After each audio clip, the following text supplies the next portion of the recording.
Erica Anderson, and I am with you today with my nursing grand round presentation for Class N 461, and I hope you enjoy it.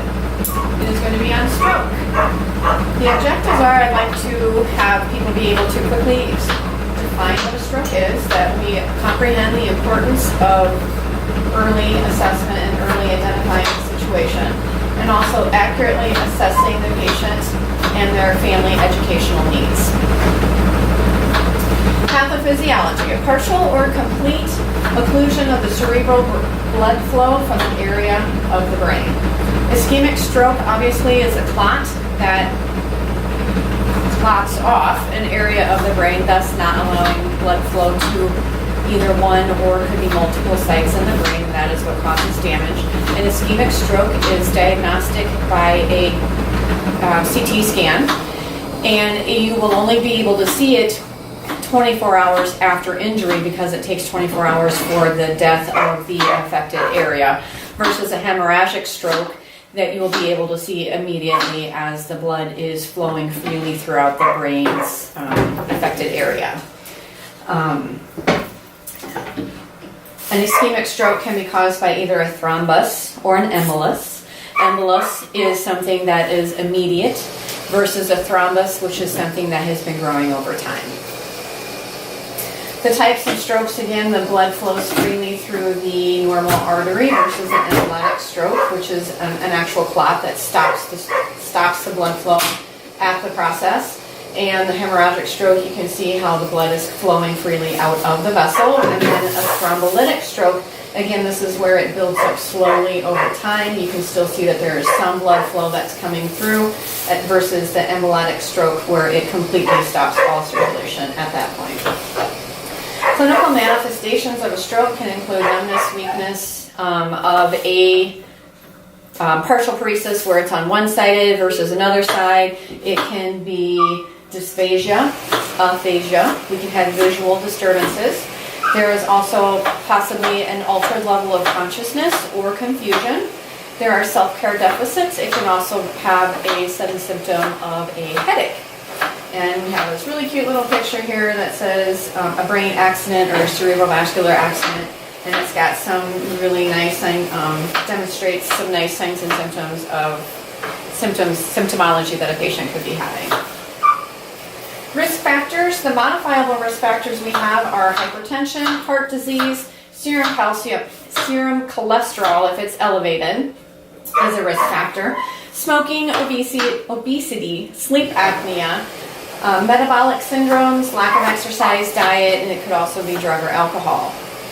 Non-modifiable are anyone over the age of 55. It is more common in men, and it is more common in African American. Diagnostic studies that we do are a head computed tomography without contrast, also known as a head CT. And it is done rapidly to rule out a hemorrhage, and it also helps to determine the size and the location of the stroke. CT angiography is the actual perfusion of the blood throughout the brain. The MRI, also a magnetic resonance imaging. This also is able to determine the size and location of the stroke. More commonly, we see that with an ischemic event versus a hemorrhagic. Angiography can identify the occlusion of atherosclerotic plaque formations. Intra-arterial digital subtraction angiography, that is a mouthful. And what that does is it visualizes the blood vessels within the neck of the circle of Willis. A transcranial Doppler ultrasonography measures the velocity of the blood flow within the major cerebellar arteries. And you can also look at a lumbar puncture where we look for CSF, cerebral spinal fluid, or red blood cells within if a hemorrhagic is suspected, but it does not show up on an MRI. Assessment, we like to use the acronym of FAST, which is facial drooping, arm drift, slurred speech, and time. What this means is there facial drooping, is there arm drifting, is there speech slurred, and the time of onset. The time of onset is crucial as to whether or not certain treatments are going to be pertinent for the individual. Primary assessment focus is going to be on the cardiac and the respiratory status. Are they able to breathe, and is their heart beating? The second assessment focus is your more in-depth neurological exam, level of consciousness. We do an NIH stroke scale assessment. Cognition, motor abilities, cranial nerve function, and sensation. Primary interventions of any given stroke is to have a CT scan done within 25 minutes of entering the facility. The initial and neural assessment, the NIH scale, is done within 15 minutes, and that is under primarily the responsibility of a physician. However, the nurse does need to do one as well, and make sure that the physician has theirs completed prior to transfer, whether it's transferring to another unit or transferring to a higher level facility. The CT scan and lab work all have to be results on the chart within 45 minutes of patient arrival to the facility. If it's appropriate, TPA needs to be administered within 60 minutes, and then the patient needs to be transferred to a monitored unit within 3 hours. Again, that can be in your facility or to the nearest high-level facility. I've also included a stroke alert video on here. It's a really nice 2 to 3 minute video on how to accurately and efficiently assess for stroke. Oops, sorry. Patient information. So the actual patient that I cared for the other day in the emergency room at Critical Access Hospital was a 58-year-old Caucasian male. He was 5'10", he weighed 225 pounds with a noted recent 70-pound weight loss within this past year. And he did that on purpose to try to reduce his cholesterol level. His chief complaint was bilateral hand numbness, and he was having difficulty forming words. He told me that while he was at work, his partner that he was painting with noticed that he got kind of pasty, a little diaphoretic, sweaty, and was not able to make sense of his verbiage. And so he told him to sit down, and they called his wife, who worked at a factory across the street from this gentleman. She brought him to the emergency room via private vehicle. Our primary diagnosis was a possible CVA because of his symptomatology. He does have allergies to codeine, which caused great nausea. He was NPO until the dysphagia screening was completed, and that will be done at a higher level facility. And then activity was up with a cyst of 1. He did have a very sure and steady gait, but he was independent at home. And his confidential status was simply that he was not a special private patient. He was under normal HIPAA regulations. Past medical history was positive for hyperlipidemia. He did have exercise-induced asthma. He was an occasional smoker. However, he was a 1.5 to 2 pack a day smoker in his past, and he also, he tells me he only drinks alcohol on the weekends. I personally knew this gentleman 30 years ago, and at that time he was a daily drinker. Assessment-wise, he was alert and oriented ×4. His speech was slightly slurred. It was hesitant, and he had some stuttering issues. He did move all extremities without any problem. His gait was sure and steady. His hand grips and foot pushes were equal in resistance as well as pushing. His tongue was midline. His smile was accurate. There was no facial drooping noted whatsoever. His pupils were equal and reactive to light. He was also negative for arm drift, and his sensation was normal with the exception of bilateral numbness to his hands only. It did not go up into his arms, into his shoulder. He also complained of some facial numbness as well. To be very honest with you, we thought he was having an anxiety attack because he was hyperventilating when he first arrived to the facility. His wife said that he does have a history of anxiety. He was not on any medications for it at the time, and it had been several years since he had had an anxiety attack of this nature. Cardiovascular assessment-wise, he was pink, warm, and dry. His EKG was normal sinus rhythm without any ectopy. Blood pressure was good at 126/76. His respers, they got to be easy and non-labor, but as I said in the very beginning, he was rather hyperventilating. Respiratory rate was 24 to 28. He was 100% on room air, and his lungs auscultated clear breath sounds bilaterally. There was no cough noted, and his labs were unremarkable. Interventions: should he have been unresponsive, we would have initiated airway breathing and circulation. We would have intubated him if it was appropriate. We would have removed any dentures, which he did have a full set of dentures, to avoid any aspiration. We would have maintained the proper oxygenation. We did insert one large bore IV, and we did not give him any medication at all.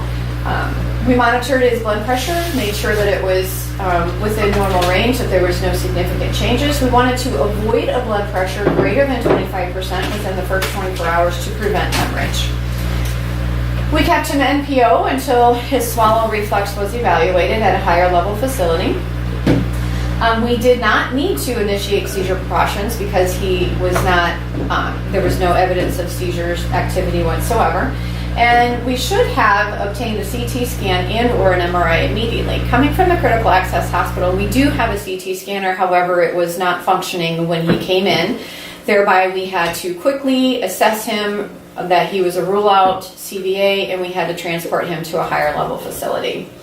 Monitoring your glucose levels, we also were going to initiate thrombolytic therapy for ischemic strokes if it was appropriate. Again, this was not appropriate for our patient because we could not do any kind of diagnostic studies at our facility. We did not give any medications, again, as I said, because our CT scanner was down. We could not prove whether or not he was an ischemic or a hemorrhagic stroke, or even if he was a stroke at all.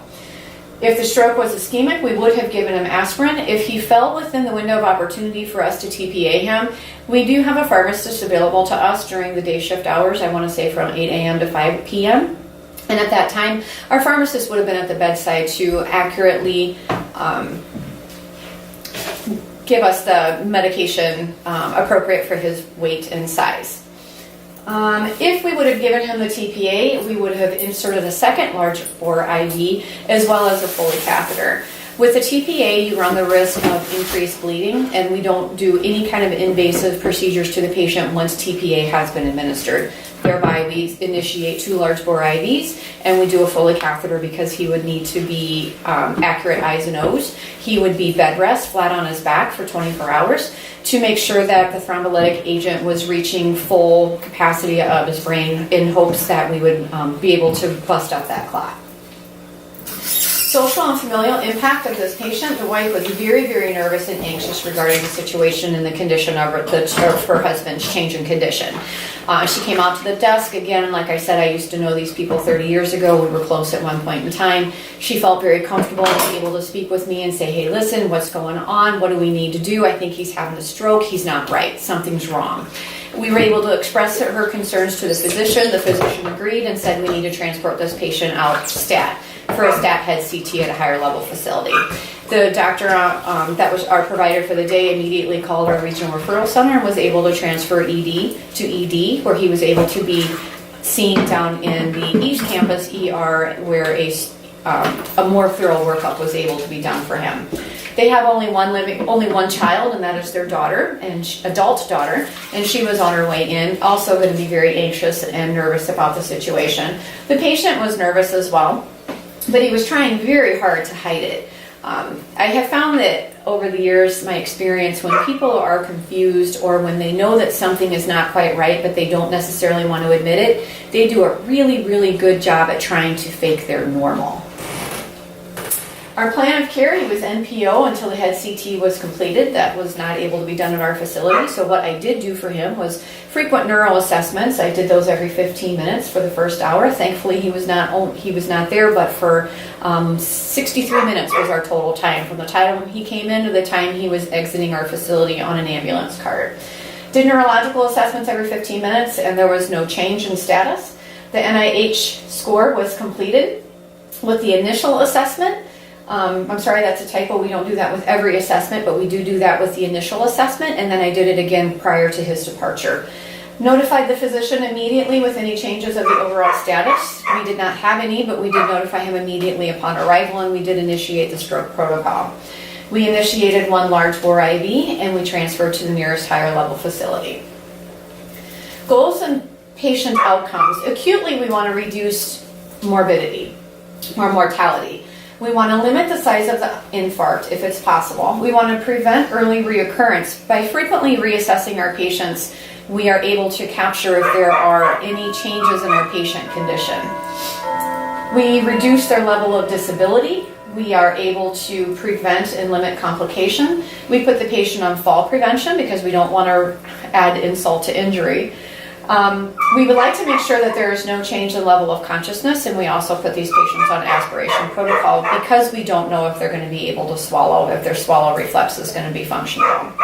Long-term care could include maintaining the patient's quality of life, maintaining their independence on doing their ADLs, that's daily living skills. We want to maximize their functional abilities. We want to prevent further strokes by educating them on a change of diet, increasing exercise. We would like for them to be able to gain back some of their lost abilities. We want to treat any potential depression, which is a real thing, especially for a young man of his age. Especially for men, if they're not able to function in what they consider their top notch, they feel like they've lost their man card. We want to gain back any language skills or learn how to communicate in a new way. For patient education, I want to educate the patient exactly what is a stroke, what happens, what has happened, what kind of damage was done, how can we enhance their functionability and move forward finding a new normal. We want to educate people on the early signs and symptoms. We go back to the FAST, facial drooping, arm weakness, word speech, and time of event. We want to discuss stroke prevention measures, going back to their diet change, risk factors that they can modify. We want to remind the patient and the family that this healing process could potentially be rather lengthy and not to give up hope. Educate on the importance of speech therapy, occupational therapy, as well as physical therapy. The difference between occupational therapy and physical therapy is big. Physical therapy is your gross motor skills versus occupational therapy are your fine motor skills. Stroke prevention, we're going to go back to that diet and low sodium, low fat, and low cholesterol. Increase your fruits and vegetables. We want to maintain a healthy body weight. Keep the blood pressure within a normal limit. Regular exercise and complete a smoking cessation program if it is applicable. Reduce your alcohol intake, monitor your cholesterol levels, your ADL and your LDL. Regular blood pressure checks. If they don't have a blood pressure check machine at home, they can easily go to their nearest Walmart, Target, Walgreens, Hy-Vee, etc. to check their blood pressure when they go shopping with their family members. We would also like to keep other diseases in the future managed, such as coronary artery disease, peripheral vascular diseases, or diabetes. Discuss with the